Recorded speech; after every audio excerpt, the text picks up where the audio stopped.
News 18 Madhya Pradesh Chhattisgarh देख रहे हैं आप। मैं हूं आपके साथ प्रशांत कटारे। और मध्य प्रदेश का सियासी ड्रामा, उस सियासी संकट का तो अंत हो गया, लेकिन अब दूसरा अध्याय शुरू हो गया है। और उस अध्याय में जो 22 पूर्व विधायक, या कहें कि 22 कांग्रेसी नेता बागी हुए थे, 22 विधायक बागी हुए थे, उनकी विधायकी चली गई, लेकिन अब वो बीजेपी के हो गए हैं। बेंगलुरु से उन्होंने रुख किया दिल्ली का। दिल्ली में आज जेपी नड्डा की मौजूदगी में उन्होंने बीजेपी की सदस्यता ली। और ये तस्वीरें भी इस वक्त आप देख पा रहे हैं। बीजेपी के राष्ट्रीय अध्यक्ष जेपी नड्डा ने गमछा पहनाकर इन्हें बीजेपी की सदस्यता दिलाई। ये 22 पूर्व विधायक अब बीजेपी नेता बन गए हैं, बीजेपी नेता और कार्यकर्ता बन गए हैं। इस दौरान ज्योतिरादित्य सिंधिया भी मौजूद रहे।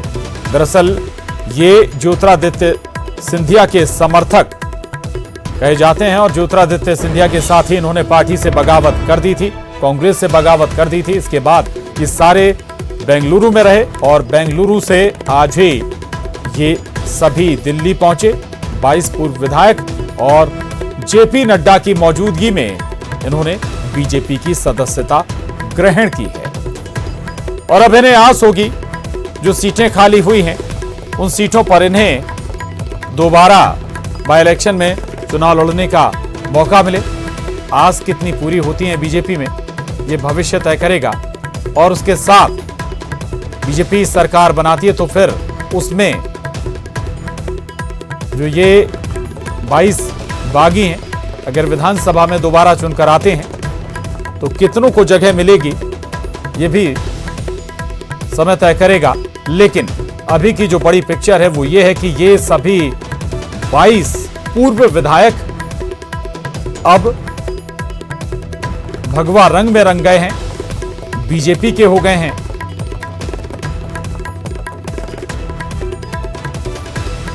तो सिंधिया सहित बीजेपी के बड़े नेता भी इस दौरान मौजूद थे। आज ही बेंगलुरु से ये सभी दिल्ली पहुंचे हैं। 21 पूर्व विधायक, आपको बता दें कि एक पूर्व विधायक वापस लौट गए थे। इससे पहले उनके परिवार में उनकी बेटी दरअसल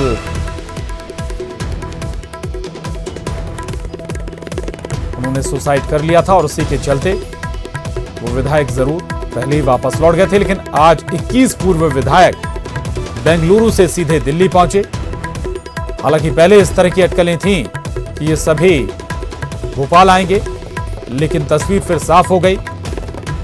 ये सभी दिल्ली पहुंचे। ज्योतिरादित्य सिंधिया से इन्होंने मुलाकात की और उसके बाद बीजेपी के राष्ट्रीय अध्यक्ष की मौजूदगी में सभी ने बीजेपी का दामन थाम लिया।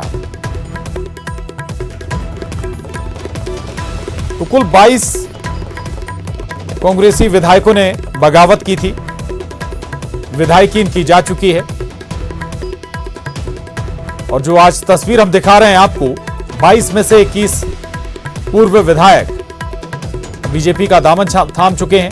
हालांकि अब इन्हें जरूर जनता के बीच में जाना होगा। जनता के बीच में जाकर इन्होंने वोट मांगे। अब वे विधायक नहीं रहे हैं। अब जनता का रिएक्शन क्या होगा इस क्षेत्र में जाकर ही पता चलेगा। आपने उनसे पूछ लिया? हाँ। दूध का दूध और पानी का पानी हो गया। आगे अब क्या? और जो अफवाहें फैलाने का काम कांग्रेस पार्टी के कई नेताओं ने किया था, अब आपके सामने स्पष्टता आ गई है। और मैंने आपको सदैव कहा था कि स्वतः ही लोग आपको बताएंगे और स्वतः ही सबने आपको बताया। सेहत सरकार से पूरे देश को पता सेहत कैसी हो गई, उसमें कोरोना लग गया। आज तक सरकार में 25 बार हम मुख्यमंत्री जी से, दूसरे मंत्रियों जो से मिले, हर बार तारीख पे तारीख चलती गई। कई सड़कों के मामले में जो पुराने काम चालू थे वो रुक गए, कहीं दो बार टेंडर होकर निरस्त हो गए, कहीं बांध के मामले हो, पीने के पानी की समस्या हो, कई तरह की बातें हैं जिनको अवॉइड किया गया। विधायकों के बार बार कहने पर भी जब उन लोगों द्वारा नहीं सुनी गई है, तब जाकर ये कदम उठा है। बंधक बना ले ऐसी तो कोई स्थिति हो नहीं सकती। और कोई इस स्थिति में विधायक नहीं होता। विधायक अगर कहीं बनता नहीं तो किसी के बाप में ताकत नहीं होती कि बना ले, ये दमदारी नहीं होती है। तो सुन रहे थे आप उन तमाम नेताओं को जो अब बीजेपी का दामन थाम चुके हैं और ये पिछली सरकार में, कमलनाथ सरकार में मंत्री रहे। हालांकि इन सभी ने अपने इस्तीफे सौंप दिए थे और सबसे पहले 6 मंत्रियों के इस्तीफे एक्सेप्ट हुए थे। इसके बाद फ्लोर टेस्ट से पहले देर रात में बाकी के 16 विधायकों के भी इस्तीफे एक्सेप्ट हो गए थे और आज ये सभी, इनमें से एक छोड़ दें, 21 जो पूर्व विधायक हैं वो अब बीजेपी का दामन थाम चुके हैं।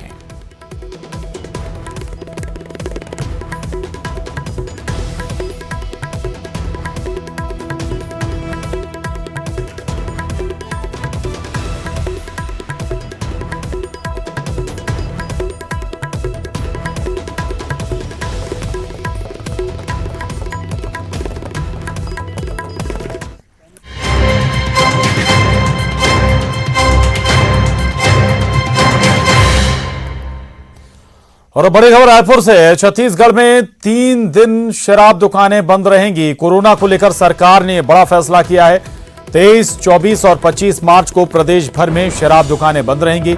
आबकारी मंत्री कवासी लखमा ने ऐलान किया है। सभी क्लब भी 31 मार्च तक बंद करने की घोषणा की गई है। सभी कलेक्टरों को ये आदेश भी जारी कर दिए गए हैं। तो छत्तीसगढ़ में 3 दिन तक शराब दुकानों पर भी तालाबंदी रहेगी। कोरोना को लेकर सरकार ने यह बड़ा फैसला लिया है। 23, 24 और 25 ये 3 दिन प्रदेश में किसी भी तरह से शराब की दुकानें नहीं खोली जा सकेंगी। आबकारी मंत्री कवासी लखमा ने इसका ऐलान किया है और जो सभी क्लब हैं 31 मार्च तक इन क्लबों को बंद करने की घोषणा की गई है। जो आदेश हुए हैं इसकी सभी कलेक्टरों को इसके आदेश भी जारी कर दिए गए, यानी कि जो क्लब हैं वो 31 मार्च तक हर हाल में बंद रहेंगे। जबकि अगर हम शराब दुकानों की बात करें तो 22, 23, 24 और 25 या 23, 24 और 25 3 दिनों तक शराब दुकानें भी बंद रहेंगी। शटर डाउन रहेंगे शराब की दुकानों के। कोरोना के मद्देनजर ये कुछ खास कदम एहतियातन उठाए जा रहे हैं ताकि विस्तार को रोका जाए कोरोना वायरस के। दरअसल छत्तीसगढ़ में भी कोरोना पॉजिटिव मामले की पुष्टि हो चुकी है और उसके बाद से ही एहतियातन सरकार लगातार कदम उठा रही है। खासतौर से अगर हम रायपुर का ही जिक्र करें तो लॉकडाउन जैसी स्थिति है, वहां पर बाजार सुनसान है, दुकानें बंद हैं, मार्केट बंद है। वहीं ये नया फैसला आबकारी मंत्री कवासी लखमा ने किया है। 23, 24 और 25 3 दिन तक शराब दुकानें भी क्लोज रहेंगी, बंद रहेंगी। इसके अलावा जो क्लब हैं वो क्लब भी 31 मार्च तक बंद करने की घोषणा की गई है और इसके आदेश भी जारी कर दिए गए हैं और इन आदेशों को पालन करवाने की जिम्मेदारी कलेक्टरों की होगी। न केवल रायपुर बल्कि पूरे छत्तीसगढ़ में भी सतर्कता बरती जा रही है। सरकार अलर्ट है और आबकारी विभाग, आबकारी मंत्री ने भी फैसला लिया है शराब दुकानों के मद्देनजर। 23, 24 और 25 ये 3 दिन तय किए गए हैं। इन 3 दिनों में शराब नहीं बेची जा सकेगी। वहीं अगर क्लबों की बात करें तो क्लब 31 मार्च तक बंद कर दिए गए। तो कोरोना जहां बड़ी समस्या, बड़ी चुनौती बना हुआ है, इसके विस्तार को रोकना वाकई में बड़ी चुनौती है और उस लिहाज से हर मुमकिन कोशिश राज्य सरकारों जरिए, प्रशासन के जरिए की जा रही है। और अब एक और बड़ी खबर का रुख कर रहे हैं। बड़ी खबर सुकमा से है जहां सुरक्षा बलों और नक्सलियों में मुठभेड़ हुई है। चिंता गुफा थाना इलाके का यह मामला है। सीआरपीएफ और डीआरजी के जवानों के साथ नक्सलियों की मुठभेड़ हुई है। मिनपा इलाके के जंगलों में बताया जा रहा है कि मुठभेड़ अभी भी चल रही है। डीआरजी के 2 जवानों के घायल होने की भी खबर है। अधिकारी पुष्टि नहीं कर रहे हैं इसकी। तो ये बड़ी खबर इस वक्त की सुकमा से, जहां सुरक्षा बलों और नक्सलियों के बीच मुठभेड़ हुई है। चिंता गुफा थाना इलाके का यह मामला है। सीआरपीएफ और डीआरजी के जवानों ने नक्सलियों से मोर्चा लिया है। मुठभेड़ अभी भी जारी है। हालांकि इसकी पुष्टि अभी तक नहीं की गई है। ये जानकारी भी अभी तक नहीं लग पाई है कि कितने नक्सली मौजूद हैं जहां पर ये मुठभेड़ चल रही है। हालांकि ये खबर जरूर आई कि डीआरजी के 2 जवान इस मुठभेड़ में जख्मी हुए हैं, घायल हुए हैं। हालांकि 2 जवानों के जख्मी होने की अभी तक अधिकारियों ने पुष्टि नहीं की है। तो चिंता गुफा थाना इलाके में ये मुठभेड़ चल रही है। सुकमा से ये बड़ी खबर है।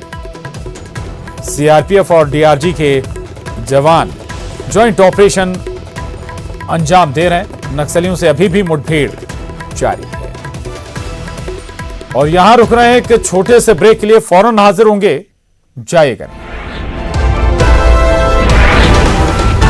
सीधे संपर्क में आने वाले 22 लोगों को विक्टोरिया अस्पताल में भर्ती करा दिया गया है। इन लोगों को आइसोलेशन वार्ड में रखा गया। वहीं संपर्क में आने वाले कुछ लोग जांच के लिए परेशान भी दिखे। बताया जा रहा है कि 2 दिन में मरीजों के संपर्क में कई लोग आए थे। उधर डॉक्टरों का कहना है कि गाइडलाइन के मुताबिक सभी लोगों की जांच की जा रही है।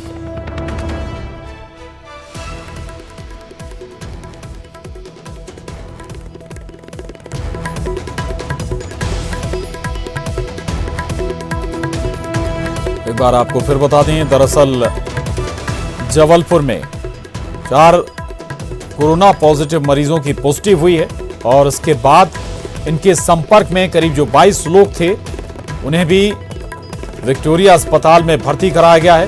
उनकी भी जांच की जाएगी। आइसोलेशन वार्ड में उन्हें रखा गया है। हालांकि ये भी कहा जा रहा है कि जो कोरोना वायरस पीड़ित हैं उनके संपर्क में बड़ी संख्या में लोग इस दौरान आए।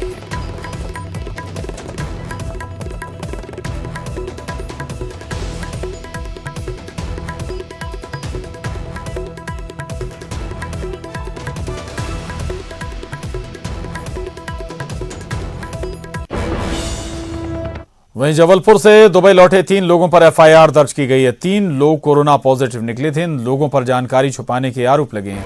एक व्यक्ति ज्वेलरी शॉप का मालिक है। तो 3 लोग जो कि दुबई से वापस लौटे थे जबलपुर, ये सभी कोरोना से पीड़ित हैं। इसकी पुष्टि भी हो चुकी है।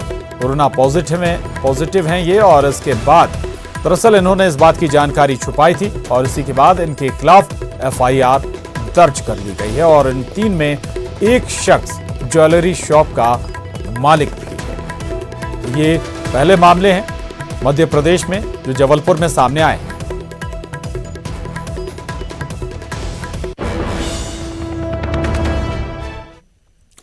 वहीं जबलपुर में कोरोना को लेकर 2 दिन तक बाजार नहीं खुलेंगे। कलेक्टर ने इसे लेकर आदेश जारी कर दिया है। पुलिस ने भी लोगों से घर में रहने की अपील की है। 4 कोरोना पॉजिटिव मरीज मिलने के बाद प्रशासन ने यह फैसला लिया है। तो जबलपुर में लॉकडाउन जैसे हालात रहेंगे। दरअसल बाजार बंद करा दिए गए हैं 2 दिनों तक के लिए। मॉल और जो मार्केट हैं वो पूरी तरह से क्लोज रहेंगे। इसके अलावा परिवहन जो व्यवस्था है उस पर भी रोक लगाई गई है। परिवहन व्यवस्था को भी रोका गया है। लोगों से अपील की जा रही है प्रशासन के जरिए कि लोग घरों में ही रहें, ज्यादातर वक्त जो घरों में ही बिताएं ताकि कोरोना को फैलने से, उसके विस्तार से उसे रोका जा सके।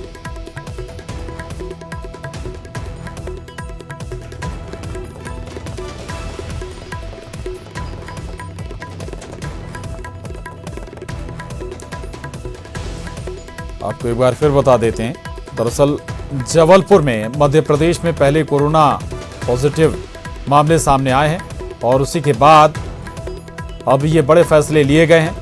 मार्केट बंद कराए गए हैं, मॉल भी बंद करा दिए गए हैं और इतना ही नहीं, इसके अलावा परिवहन सेवा पर भी ब्रेक लगाया गया है।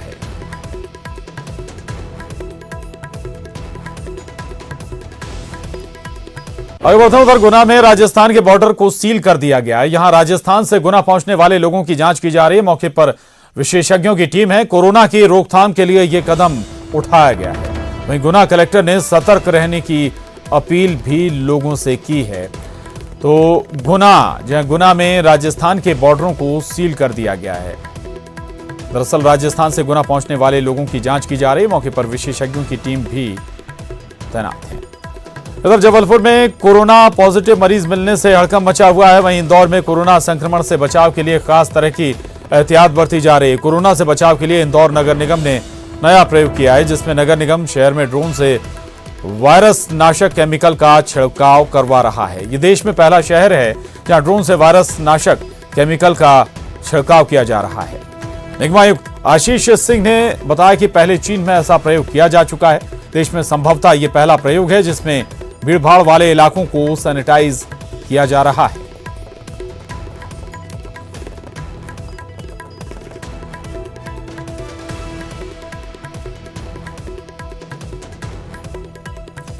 उधर कोरोना वायरस के संक्रमण को देखते हुए उज्जैन के महाकाल मंदिर सहित तमाम बड़े मंदिर अगले आदेश तक श्रद्धालुओं के लिए बंद कर दिए गए हैं। जबलपुर में कोरोना के 4 मरीज मिलने के बाद अब यह कदम उठाया गया है। महाकालेश्वर मंदिर के सहित हर सिद्धि, चिंतामन गणेश, मंगलनाथ बड़े मंदिर में भी पाबंदी लगाई गई है। श्रद्धालुओं से लाउड स्पीकर के माध्यम से अनाउंसमेंट कर आग्रह किया जा रहा है कि वो मंदिर में न आए।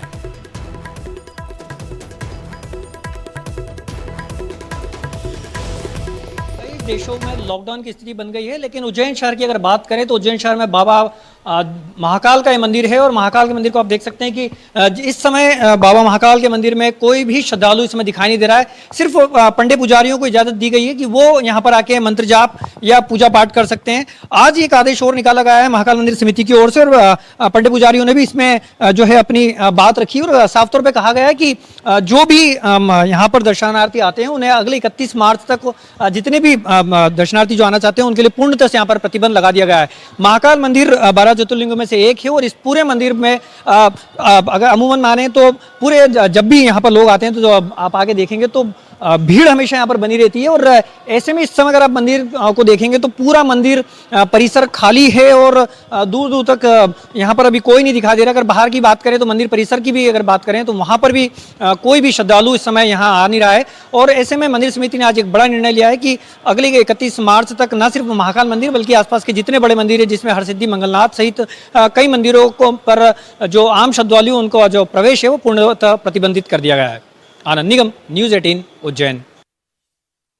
डरने की नहीं बल्कि लड़ने की जरूरत है। कोरोना वायरस के संक्रमण से बचाव के लिए मध्य प्रदेश में पड़ोसी राज्यों से बस की कनेक्टिविटी बंद कर दी गई। अच्छी बात यह है कि लोग घर के बाहर बहुत मजबूरी में ही निकल रहे हैं। राजस्थान, महाराष्ट्र, उत्तर प्रदेश सहित दूसरे पड़ोसी राज्यों में कोरोना पॉजिटिव मरीज बढ़ने के बाद बसों से सफर करने वालों की तादाद 70% कम हो गई है।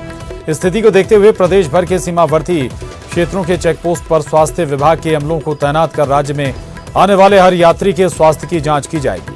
इसके साथ ही यात्रियों को यह भी बताना होगा कि वे कहां, किसके घर जा रहे हैं। इसके साथ ही नाम, पते और मोबाइल नंबर की जानकारी वाला पत्र भी भरवाया जाएगा। इतना ही नहीं, यदि स्क्रीनिंग के दौरान कोई संदिग्ध मिलता है तो उसे उसी राज्य के नजदीकी क्वारंटाइन सेंटर में रवाना किया जाएगा।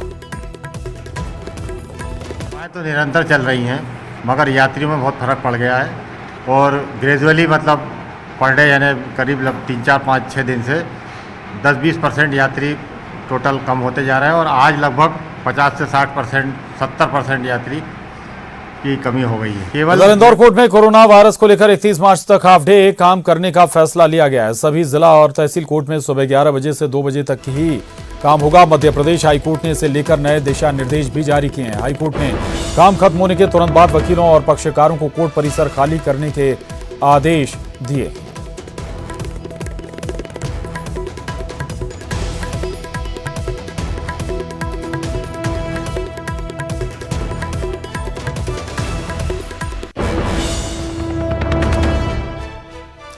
उधर कोरोना वायरस के बढ़ते मामलों को देखते हुए सागर प्रशासन भी अलर्ट मोड पर है। प्रशासन ने नकली मास्क और सैनिटाइजर बेचने वालों के खिलाफ मुहिम छेड़ते हुए छापामार कार्रवाई शुरू की और नकली सामानों को जब्त कर स्वास्थ्य विभाग के पास परीक्षण के लिए भेज दिया है।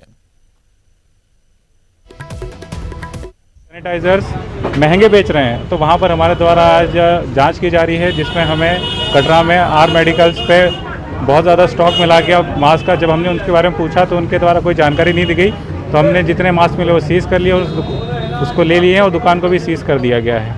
और अभी हम तिली में आए हैं तो यहाँ पर भी जहाँ जिन दुकानों पे हमें शिकायत मिली है वहाँ हम जांच पड़ताल कर रहे हैं। और यहाँ वक्त एक छोटा सा ब्रेक का। ब्रेक के बाद भी खबरों का सिलसिला न्यूज़ 18 मध्य प्रदेश छत्तीसगढ़ पर लगातार जारी।